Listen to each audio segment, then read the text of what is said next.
किसी गांव में एक साधु रहता था। वह जब भी नाचता तभी बारिश होती थी। इसलिए गांव के लोगों को जब भी बारिश की ज़रूरत होती तब ये लोग साधु के पास जाते और उनसे अनुरोध करते कि वह नाचें। और जब वह नाचने लगते थे तब बारिश ज़रूर होती थी। कुछ दिनों के बाद 4 लड़के शहर से गांव में घूमने आए। जब उन्हें ये बात पता चली कि किसी साधु के नाचने से बारिश होती है तो उन्हें यकीन नहीं हुआ।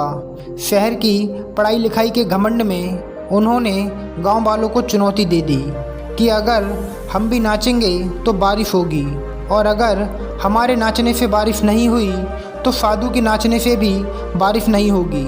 अगले दिन गांव वाले उन 4 लड़कों को लेकर साधु की कुटिया के पास पहुंचे।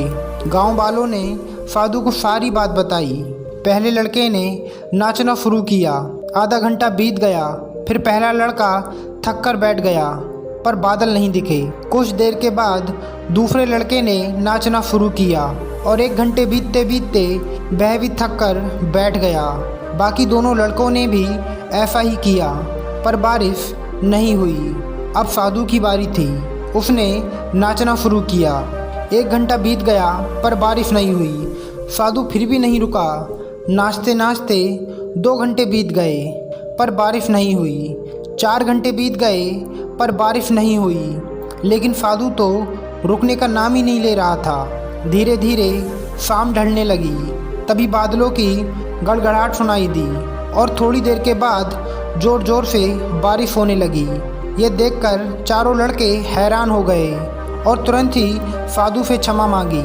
फिर चारों लड़कों ने साधु से पूछा, बाबा भला ऐसा क्यों कि हमारे नाचने से बारिश नहीं हुई और आपके नाचने से बारिश हो गई?